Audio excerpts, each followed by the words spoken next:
50 years had passed since the Council first dismissed humanity as a primitive species unworthy of concern, and the galaxy bore little resemblance to the ordered hierarchy that had existed for thousands of years.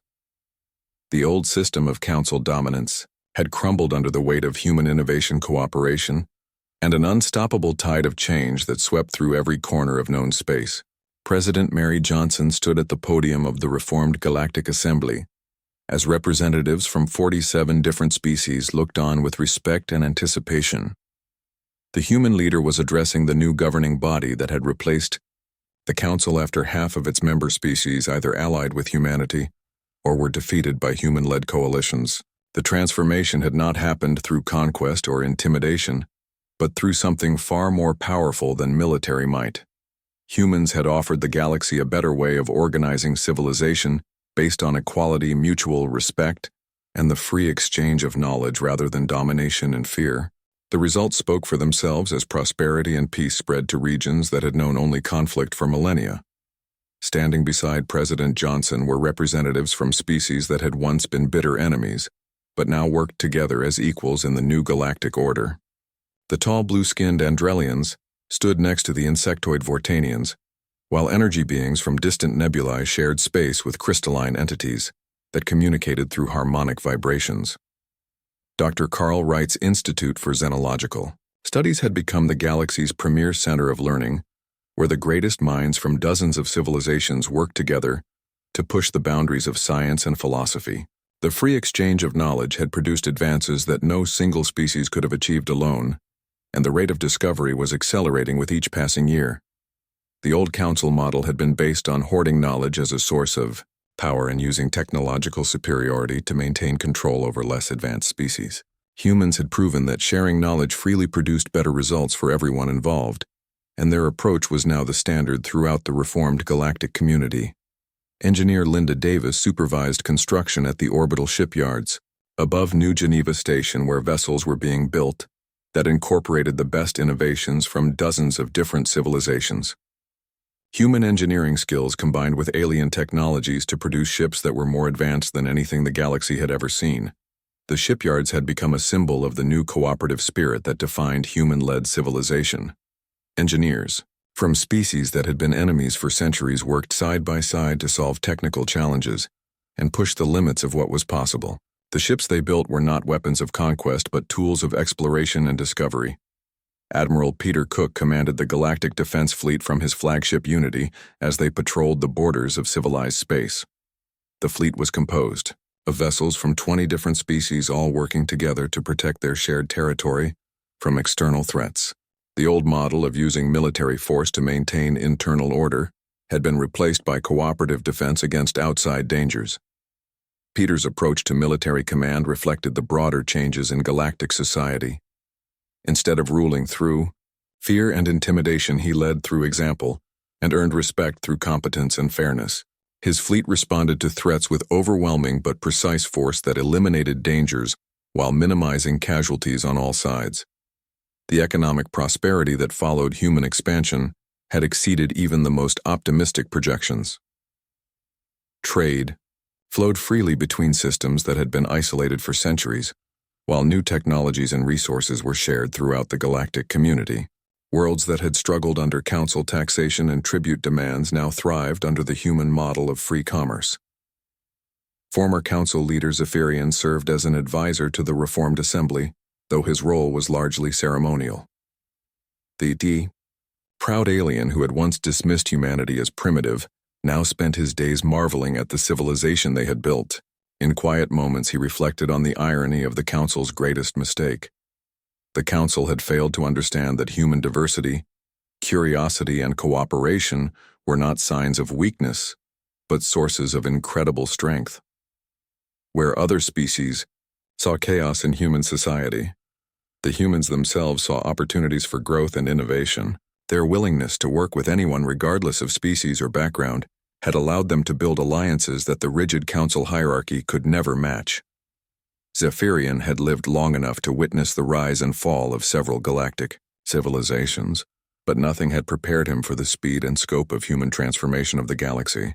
In just 50 years, they had gone from an unknown species to the leaders of a new form of interstellar community that valued cooperation over domination.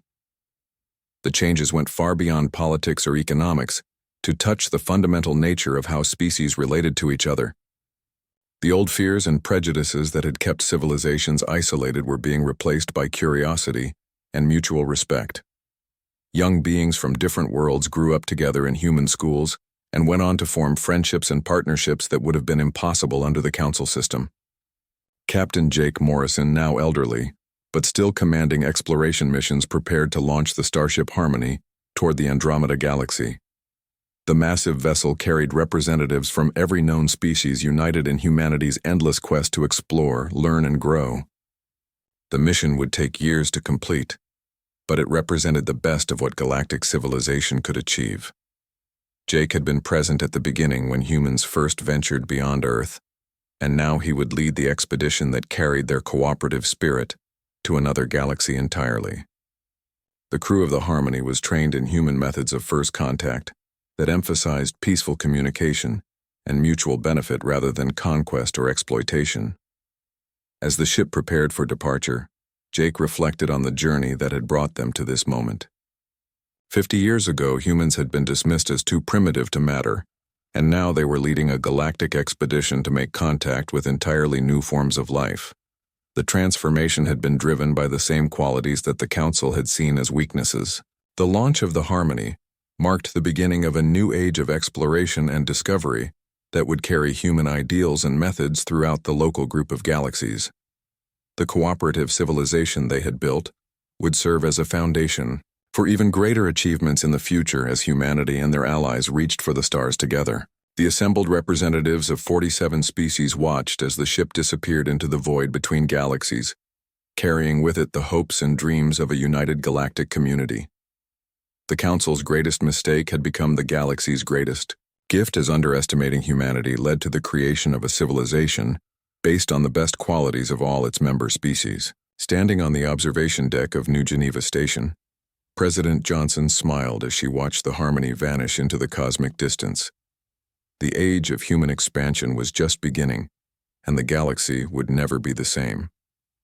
What had started as a single species on a quarantined world had become a force that would reshape the universe itself through the simple power of cooperation, respect, and an endless desire to explore the unknown. 25 years after the Council first dismissed humanity as primitive, the galaxy had become a very different place. Human ships could be found in every sector, while human colonies dotted the outer rim like stars in the night sky. What had started as a single species on a quarantined world had grown into a force that was reshaping galactic civilization itself. Captain Tony Mitchell guided his exploration ship Endeavour through the asteroid field that marked the boundary of unexplored space. His mission was to make contact with new species and establish peaceful relations wherever possible. Over the past decade, Tony had discovered and befriended 6 different alien civilizations using protocols developed from humanity's successful first contact with the Andrelians. The key to human success and diplomacy was their approach to unknown beings. Where other galactic species saw potential enemies or subjects to be dominated, humans saw potential friends and partners. Tony's first action upon encountering a new civilization was always to offer assistance and establish trade relationships, rather than demanding submission or tribute. Dr. Helen Torres worked in her laboratory aboard Medical Station Mercy as she developed treatments that could work across species barriers. Her research had already saved thousands of lives throughout the galaxy by creating medicines that were effective for multiple alien physiologies. The station had become neutral ground, where even enemy species worked together when facing medical emergencies. Helen's breakthrough discoveries were based on the human tendency to look for patterns and connections that others missed. While alien scientists focused on the differences between species, Helen studied the similarities and found ways to bridge the gaps. Her work was revolutionizing galactic medicine and earning humanity respect throughout the known worlds. The economic impact of human expansion was equally dramatic. Merchant Captain Rich Coleman commanded a trading fleet that had established new shipping routes between previously isolated systems. Human innovations in logistics and resource management had increased galactic commerce by over 300% in just 2 decades. Rich's success came from the human ability to see opportunities where others saw only problems. Trade routes that alien merchants considered too dangerous or unprofitable became major highways under human management. The efficiency gains were so significant that even council species began hiring human companies to handle their shipping needs. But it was the military developments that truly alarmed the established galactic powers. General Kate Washington had revolutionized space combat through tactical innovations that allowed smaller human fleets to defeat much larger enemy forces. Her strategies were studied in military academies throughout the galaxy, while her victories became legendary among both allies and enemies. The Battle of Proxima Gate would be remembered as the moment when human military superiority became undeniable to the entire galaxy. Commander Ben Clark led a small task force of 12 human ships against a Dominion armada of over 60 vessels. The Dominion was a council client state known for their overwhelming firepower and brutal efficiency in combat. Ben's fleet used tactics that the Dominion had never encountered before. Instead of meeting the enemy in traditional formation, the human ships scattered and attacked from multiple directions simultaneously. They used the asteroid field around Proxima Gate as cover, while launching precision strikes against critical enemy systems. The battle lasted only 4 hours, but when it ended, the entire Dominion armada had been destroyed or captured, while human losses were minimal. Ben Clark's name joined the ranks of legendary military commanders, while the tactical recordings of the battle were studied by strategists throughout known space. The psychological impact of the victory was even greater than the military significance. The Dominion had been considered one of the strongest fighting forces in the galaxy, and their complete defeat by a small human fleet sent shockwaves through every civilization that relied on military might for their authority. Council Leader Zephyrian convened another emergency session as reports poured in from across the galaxy about human activities. The evidence presented by Ambassador Velcros painted a picture of systematic expansion that was unlike anything seen in galactic history. Humans were not just conquering territory, they were winning allies and changing the fundamental nature of interstellar relations. The traditional model of galactic civilization was based on hierarchies where advanced species dominated primitive ones through superior technology and military force. Humans had turned this system upside down by treating all species as equals and offering partnership instead of domination. Their approach was proving more effective than the Council's methods and attracting followers throughout the Outer Rim. Even more disturbing was the human capacity for learning and adaptation. Every encounter with alien technology resulted in human improvements and innovations that surpassed the original designs. Species that had spent thousands of years perfecting their sciences found humans mastering the same knowledge in mere decades. The Cronian delegate Thalrex expressed what many council members were thinking when he stated that humans seemed to learn not just from their own mistakes, but from everyone else's mistakes as well. They absorbed knowledge from every source, and then combined it in ways that produced solutions to problems that had plagued the galaxy for millennia. Ambassador Velcros presented intelligence reports showing that human space now encompassed over 200 star systems, with more being added every month. Their population had grown from a single world to dozens of colonies, while their technology had advanced from primitive to cutting edge.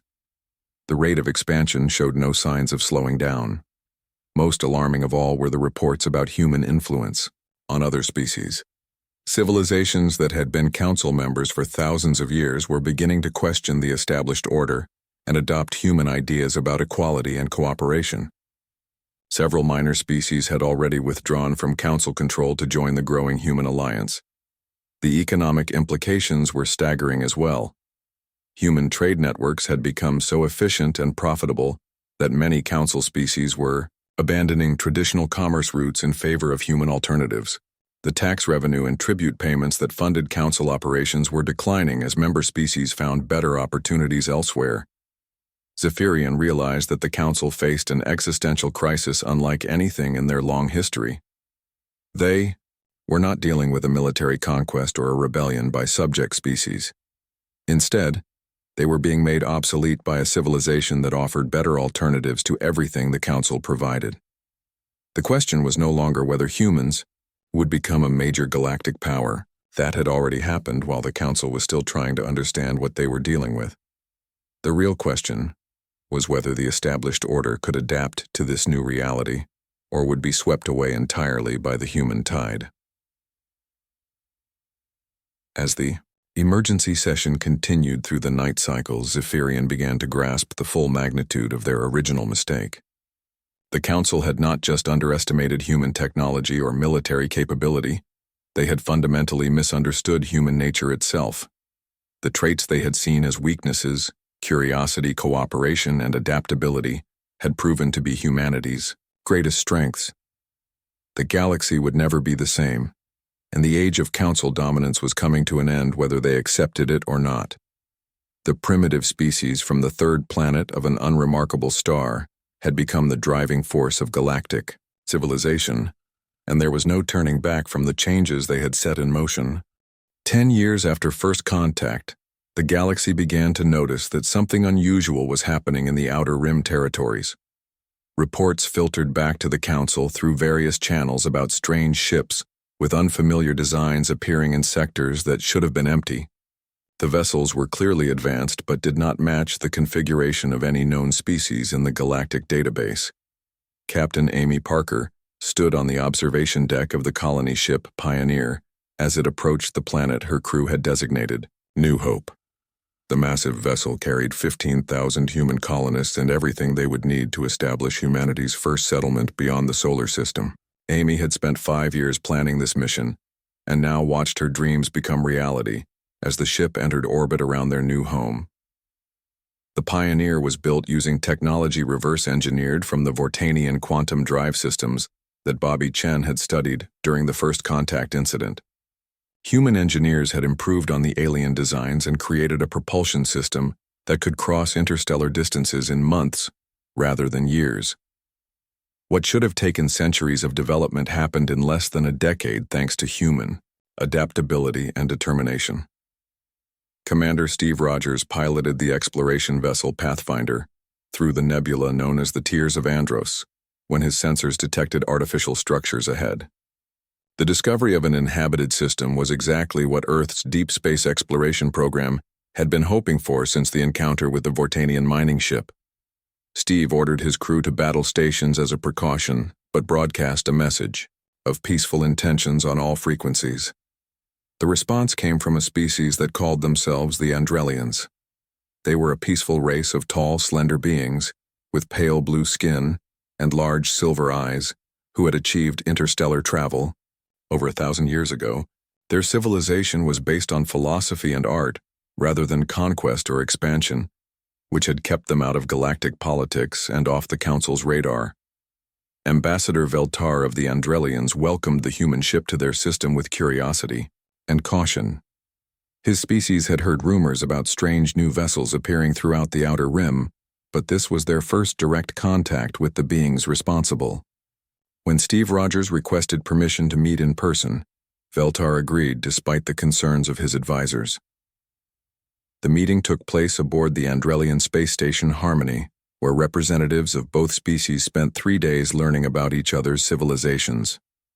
Steve was amazed to discover a culture that valued knowledge and beauty over military power or economic dominance. The Andrelians were equally impressed by human curiosity and the strange concept they called universal rights. During their conversations, Veltar learned that humans believed all intelligent beings deserved freedom and dignity, regardless of their species or level of development. This philosophy was almost unknown in galactic civilization, where stronger species routinely dominated weaker ones. The idea that primitives might have the same rights as advanced beings was considered laughable by most Council members.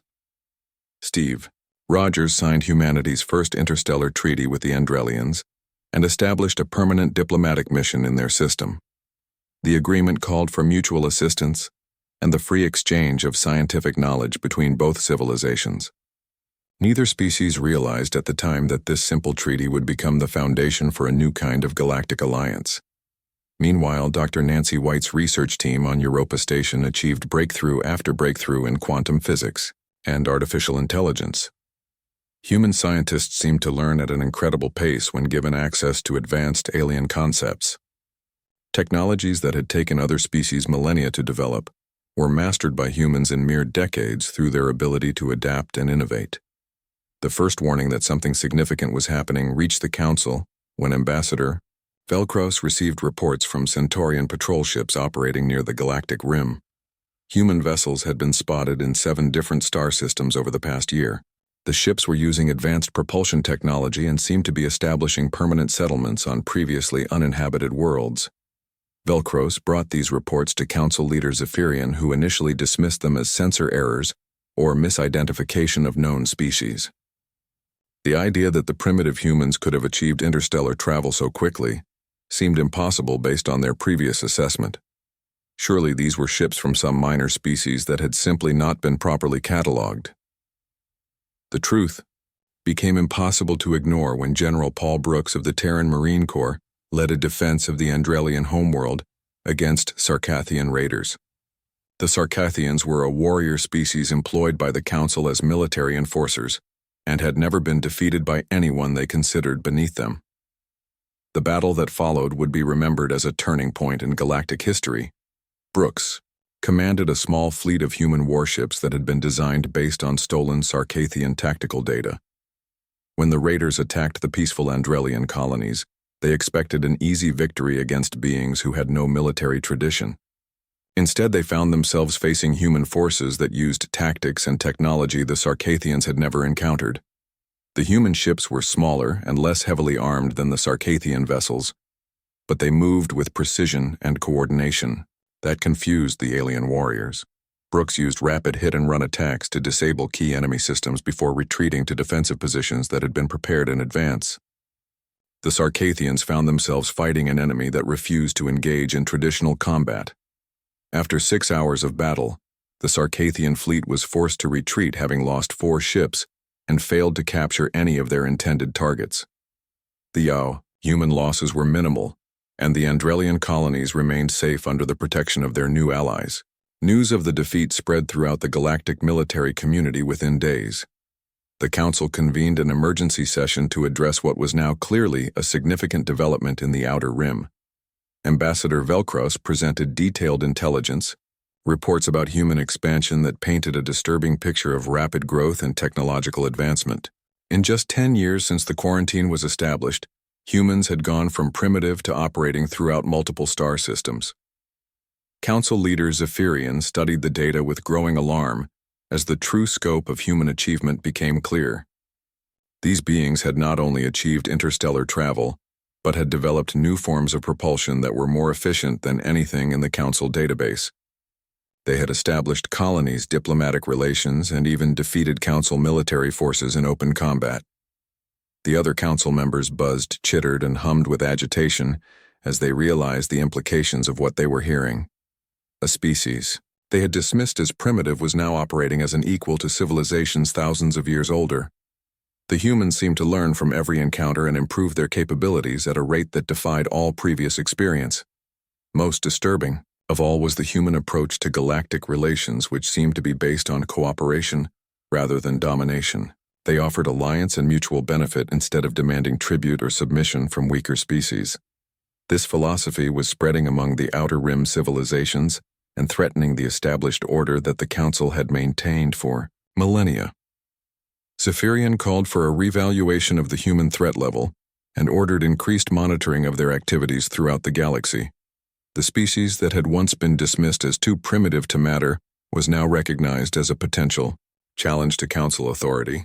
The question was whether anything could be done to contain their expansion before it was too late. The Council's greatest mistake was becoming apparent to everyone who cared to look. Underestimating humanity had given them a 10-year head start in galactic civilization, and they had used that time to establish themselves as a force that could no longer be ignored or easily stopped. 5 years had passed since the Council made their decision about humanity, and the galaxy continued its ancient routines. Trade flowed between star systems, while diplomatic agreements maintained peace among the major powers. The quarantine around Earth remained in effect, and no Council member had given the primitive humans another thought. Captain Theckamore of the Vortanian mining vessel Ore Hunter cursed in 3 different languages as his ship's engines failed without warning. The massive insectoid being stood 8 feet tall on 4 powerful legs, while his upper arms worked frantically at the control panels. His ship had been returning from the asteroid mines in the outer rim when the quantum drive suddenly shut down, leaving them stranded in empty space. The nearest inhabited system was controlled by the Council and would take weeks to reach on emergency power.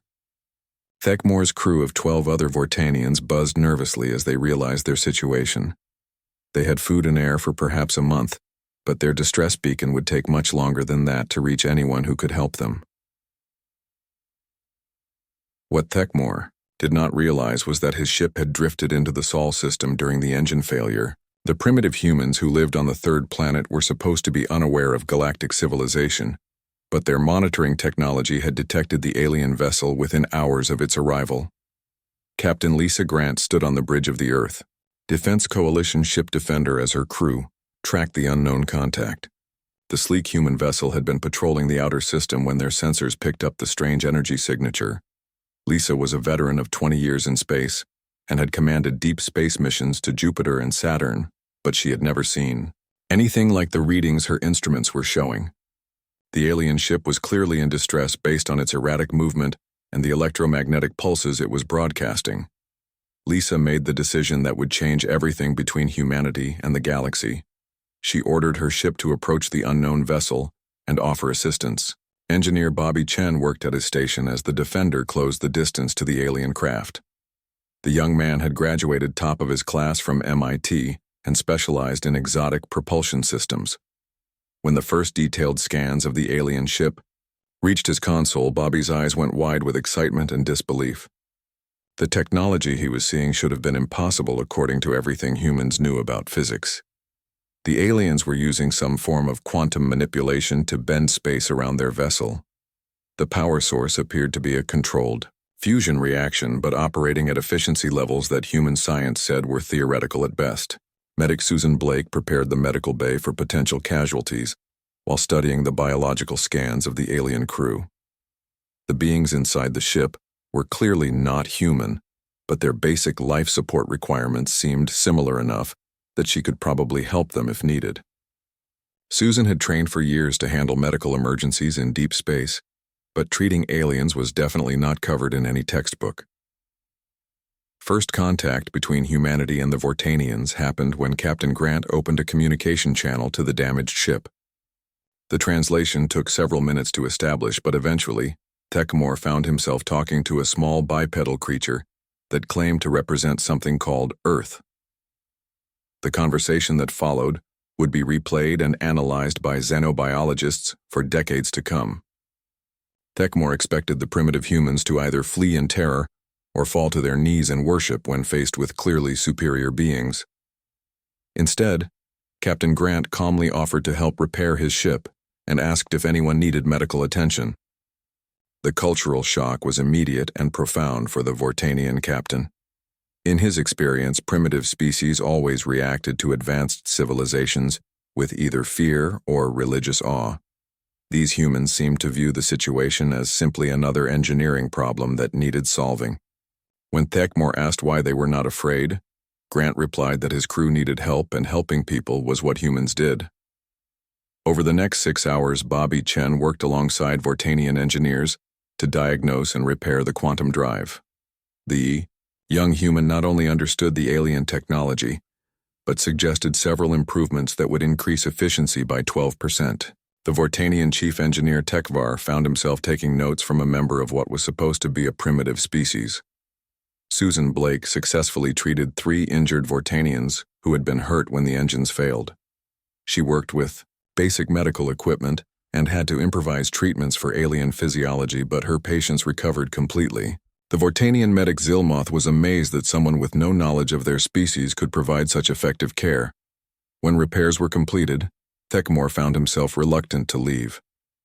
These humans had shown him kindness and competence that challenged everything he thought he knew about primitive civilizations. Their technology was indeed basic compared to galactic standards, but their approach to problems and their willingness to help strangers suggested a level of social development that did not match their Category 7 rating. The Defender escorted the ore hunter to the edge of the solar system before both ships went their separate ways. Captain Grant filed a routine patrol report that mentioned contact with an unknown vessel, but Earth's government was not yet ready to announce the existence of alien life to the general public. The encounter was classified and studied by a small group of scientists and military officials. Techmore returned to Vortanian space with his crew, but could not stop thinking about the strange humans who had helped them. When he filed his official report, the mining company dismissed it as stress-induced hallucinations. The idea that primitive beings could understand quantum physics or show such calm competence during first contact seemed impossible to believe. The story might have ended there if not for the fact that Vortanian miners were notorious gossips. Within weeks, rumors were spreading through the bars and trading posts of the Outer Rim about the strange encounter in the Sol system. Most listeners dismissed the tales as drunk fantasizing, but a few began to wonder if there might be truth to the stories. Admiral Roy Martinez read the classified reports from the Defender's mission with growing concern and excitement. As head of Earth's Space Command, he had suspected for years that humanity was not alone in the universe. The evidence was now undeniable, and it raised questions that would reshape human civilization. If aliens existed and had technology far beyond human capabilities, then Earth needed to prepare for future contact. Roy began quietly expanding the space defense budget and accelerating research into advanced propulsion systems. He also ordered increased patrols of the outer solar system in case more alien ships arrived. Dr. Nancy White studied the quantum signatures left behind by the alien vessel and realized that human physics was missing crucial pieces of the puzzle. Her research team on Europa Station began working around the clock to understand the principles behind the alien drive system. The breakthrough they achieved would revolutionize human space travel within a decade. Meanwhile, in the galactic core, the Council continued their meetings without any knowledge that their quarantine had been breached. The minor mining incident, involving a single Vortanian ship, was not considered worth reporting to the central government. If they had known about first contact, they might have taken immediate action to contain the situation. Instead, the seeds of change continued to grow in the shadows. Human scientists worked to understand alien technology, while space crews trained for future encounters. The galaxy's established order remained unaware that a new player was about to enter the game with ideas and capabilities that would challenge everything they thought they knew about civilization among the stars. The Council's mistake was becoming deeper with each passing day, but they would not realize it until it was far too late to change the outcome that their own dismissive attitude had set in motion. The massive space station hung in the void like a silver jewel against the dark canvas of space. Its crystal towers stretched for miles in every direction and caught the light from 3 distant suns. This was Council Station Prime, and today, it hosted the most powerful beings in the galaxy. Ambassador Zephyrian walked through the curved hallways on his 6 long legs. His purple skin shimmered under the artificial lights as he made his way to the great meeting chamber. As the leader of the Galactic Council, he had seen many species rise and fall over his 300-year lifespan. Today would bring news of another primitive race that barely deserved their attention. The chamber itself was a wonder to behold. 12 different sections housed the various alien species that ruled the galaxy. Some breathed oxygen, while others required methane or sulfur compounds.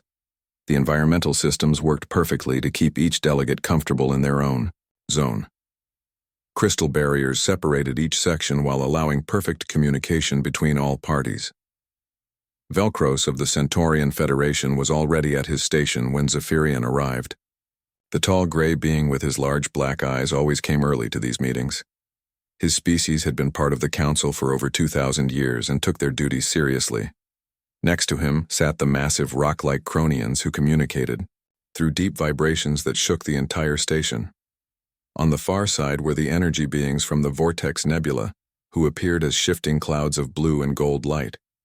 The meeting began as always with reports from the Outer Rim territories. Mining operations were proceeding well in the Kepler system. Trade routes through the Andromeda corridor remained secure. Several minor disputes between younger species had been resolved through standard diplomatic channels. All routine matters that required little discussion from the Council members. Then came the item that would change everything, though none of them knew it at the time. Velcros activated his data display, and the image of a small blue and green world appeared in the center of the chamber. The planet looked unremarkable with its single moon and position in what the Council considered the backwater regions of the galaxy. "This is the third planet in the Sol system," Velcros announced in his precise mechanical voice. "Our long-range sensors detected radio transmissions from this world approximately 50 of their years ago. We have been monitoring their development since that time." The assembled delegates showed mild interest at best. New primitive species were discovered regularly, and most never progressed beyond their home worlds before destroying themselves through war or environmental collapse. It was a pattern the Council had observed countless times across the millennia. "The species calls itself human," Velcros continued. "They are bipedal carbon-based life forms with an average lifespan of roughly 80 of their planetary cycles. Their technology level places them at Category 7 on our development scale. They have achieved basic nuclear fission and have managed to send primitive chemical rockets to their planetary satellite." Several Council members made sounds that indicated amusement or dismissal. Category 7 civilizations were barely above Stone Age level by galactic standards. Most Council species had achieved interstellar travel when they were still at Category 15 or higher. The idea that these humans might someday pose any threat or even provide useful trade opportunities seemed laughable. Zephyrian studied the data with growing confidence in his initial assessment. The humans appeared to be a chaotic and violent species. Their world was divided into nearly 200 separate political entities that regularly engaged in armed conflict. They poisoned their own atmosphere and water supplies while depleting their natural resources at an alarming rate. Many Council species had encountered similar self-destructive civilizations, and the outcome was always the same. "What is your recommendation regarding contact protocols?" asked Crethon of the Silicon Brotherhood. His crystalline form rang like a bell when he spoke, and the translation systems converted his harmonic language into words the others could understand. "Full quarantine," Velcros replied without hesitation. "Standard procedure for all Category 7 civilizations. No direct contact until they achieve interstellar capability and demonstrate stable planetary governance. Current projections suggest this will take approximately 500 to 1,000 of their years, assuming they survive their current development phase." The vote was unanimous as expected. Humanity would be placed on the restricted list, and their solar system would be marked as off-limits to all galactic traffic. It was a routine decision that took less than 10 minutes of discussion. The Council members had more important matters to address, like trade disputes between established civilizations and territorial negotiations in the core systems. As the meeting moved on to other topics, none of the delegates paid attention to the small probe that drifted silently in the asteroid field beyond the station's sensor range. The device was roughly the size of a human refrigerator and appeared to be nothing more than space debris to any casual observer. Its black hull absorbed electromagnetic radiation, while its advanced sensors recorded every word spoken in the Council chamber. Commander Jake Morrison sat in the pilot seat of the experimental spacecraft New Horizon as it approached the red planet Mars. He was focused on the complex landing sequence that would make him the first human to set foot on another world. The ship's quantum communication array had been receiving strange signals for months, but the mission planners back on Earth had dismissed them as cosmic background noise. Jake had no way of knowing that his species had just been classified as primitives by beings who considered themselves the masters of the galaxy. He could not imagine that somewhere in the depths of space a council of aliens had decided humanity was too backward to merit their concern. The thought that Earth was now under quarantine by advanced civilizations would have seemed like science fiction to him. The probe continued its silent watch as the council session concluded. Its programming would keep it in place for several more months while it gathered intelligence about galactic civilization and the species that controlled it. The humans who built it had learned long ago that knowledge was the most valuable weapon of all. Back on Earth, the scientists and engineers of the secret Deep Space Monitoring Project analyzed the data streams from their hidden probe. They had suspected for years that humanity was not alone in the universe. Now they had proof that an entire galactic civilization existed beyond their solar system. What they learned from the Council's dismissive attitude toward humanity would shape human development for generations to come. The Council's greatest mistake had just been made, but it would be many years before any of them realized the true consequences of underestimating the strange species from the third planet of an unremarkable yellow star.